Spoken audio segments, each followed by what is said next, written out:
teknik modifikasi cuaca. Saya akan menelisiknya eksklusif.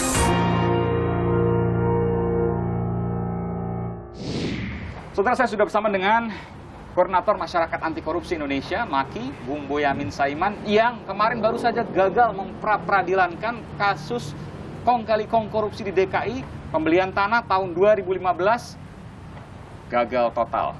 Betul Mas Boyamin? Gagal total.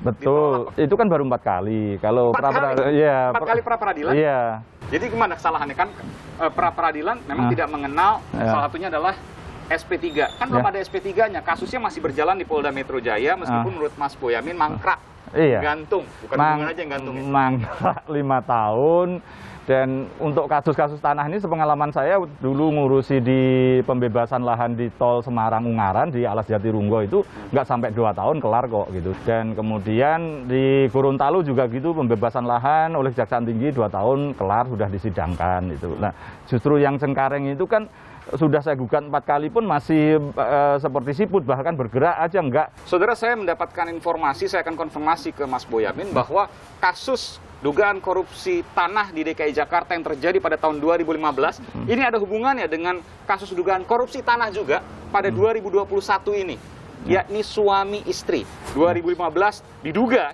suaminya yang terlibat, lalu 2021 adalah istrinya yang terlibat. Keduanya berlaku sebagai maklar dan ada kerugian negara ratusan miliar rupiah. Benar demikian? Benar, artinya pada posisi ini satu kelindan.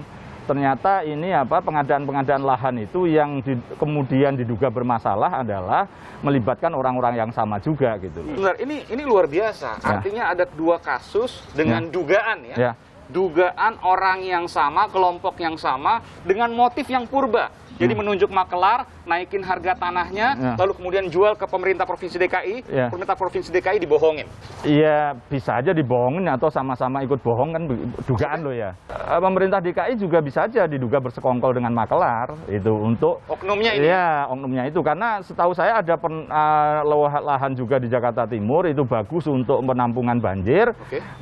Karena itu tidak ada makelarnya, itu tidak dibeli-beli. Jadi ini kalau boleh saya simpulkan nih, ada 2 kemungkinan. Jadi oknum ya, pejabat pemerintah Provinsi DKI Jakarta ini menunjuk makelar, ini ada tanah mau dijual, tolong kamu garap dan lain sebagainya, sehingga dia kemudian operasi, naikin harga, lapor lagi ke sini seolah-olah dia menjadi pemilik tanah tersebut.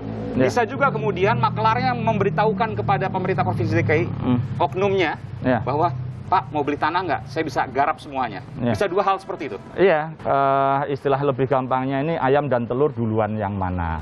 Ini makelar dan oknum ini kan bisa yang aktif adalah makelarnya. Memang dia punya calon-calon lahan yang kira-kira bisa dijual ke pemerintah DKI, dan kemudian dia minta itu seakan-akan di ACC nanti akan membebaskan di situ. Atau pemerintah DKI memang, aku mau membeli lahan di daerah sana, tolong dicarikan tanah, itu misalnya. Dan dari case itu malah nampaknya saya melihatnya kok yang lebih aktif malah makelarnya malahan. Dia deketin Pemprov DKI, pejabatnya, oknumnya, lalu kemudian dia tawarkan, lalu kemudian dioperasikan semuanya. Dan bahkan gitu lahan itu bisa jadi belum begitu dibutuhkan oleh Pemprov DKI. Soal legalitas pengesahan ini mau dipakai apa itu kan Pemprov DKI juga. Mau katakanlah tadinya nggak perlu jadi perlu kan boleh-boleh aja. Kan ukurannya subjektif. Betul. Kasusnya 2015 gubernurnya adalah Ahok Basuki Cahayapurnama. Di 2021 gubernurnya adalah Anies Baswedan. Dua-duanya dibohongi oleh oknum pejabat Pemprov DKI.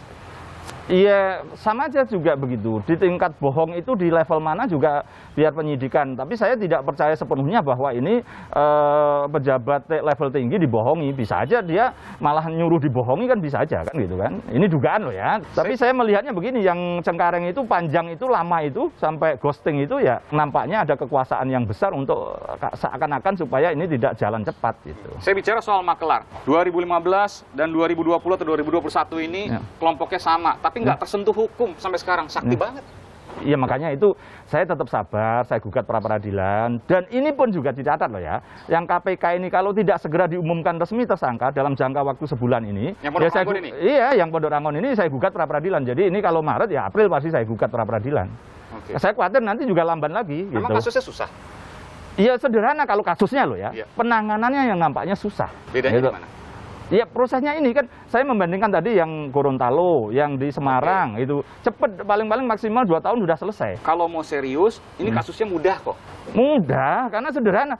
Kan misalnya yang Cengkareng itu ditanya aja pemilik yang dianggap mengaku pemiliknya, Bu Tuti itu misalnya. Iya. Dia mengaku kemana-mana bahkan sampai gugat ke pengadilan baru menerima 400 miliar dari 600 sekian. Yang kasus Pondok Ranggon misalnya. Pondok Rangon, apalagi wong yang ini aja penjualnya belum clear kepada makelarnya yang seakan-akan ada PBJB begitu, belum clear dan baru dibayar uang 10 miliar, kok kemudian dibayar 200 lebih. Dan yang paling utama itu adalah pembayaran kok kepada rekeningnya makelar, ceknya kepada makelar. Ini kan salah itu, di mana-mana setahu saya itu pembayaran itu masih ke rekening penjualnya. Baru kemudian si ini membuat surat kuasa memindahkan rekening gitu loh. Ini DKI ini lebih baula daripada tempat-tempat lain gitu. Dan loh, makelar sebenarnya nggak ada masalah, hanya untuk menaikkan harga hanya boleh maksimal 4%. Tapi ini lebih dari 2 kali lipat, artinya 100% lebih. Ya. Luar biasa. Ini kan selalu berlindung di balik apresial.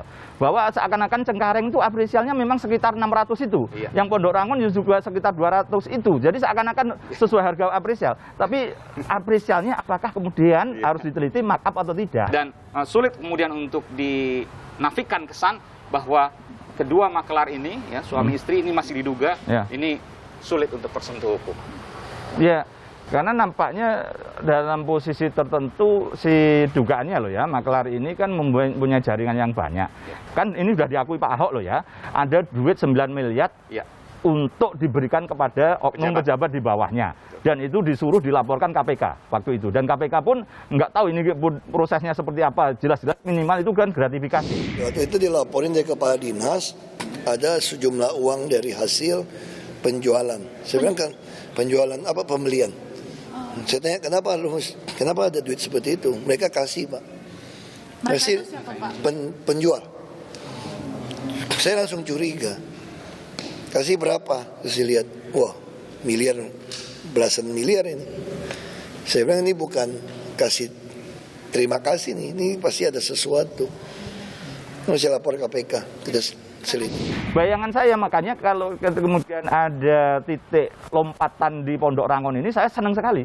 Dan saya akan gugat habis-habisan kalau ini juga lamban KPK-nya. 100 kali pun akan gugat Oh iya, pasti itu. Dan saya kan juga kemudian ini, sebelum ke KPK menyerahkan dokumen yang lengkap itu juga menyerahkan ke Aimanso. Itu kan bagaimana ini memo pembelian itu aja baru ditulis di atas sertifikat. Siapa yang nulis ini?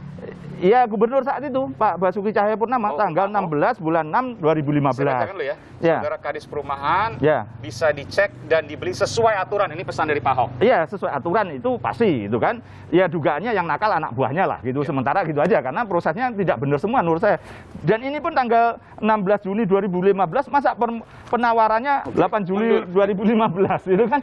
Ini kan kelihatan, ini seperti kejar-kejaran dokumen gitu kan. Terus ini, baru ketahuan ini, misalnya surat kuasa jual. Kelihatan ini model makelaran. Kenapa Pemprov DKI melayani terhadap makelar? Harusnya kan dipanggil yang dianggap ngaku punya tanah Bu Tuti Soekarno itu. Cek.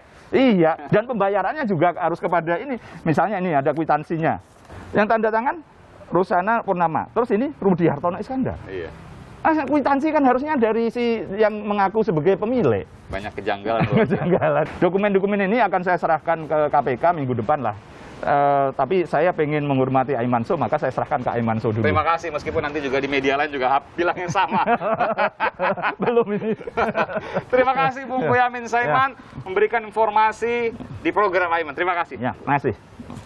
Saya kemudian mencoba untuk menginvestigasi bahwa kasus ini punya hubungan dengan kasus di 2015 karena memiliki makelar yang punya hubungan suami istri. KPK melihat bahwa dua kasus ini beririsan. Satu ditangani oleh Polda Metro Jaya yang 2015, apakah kemudian akan diambil alih?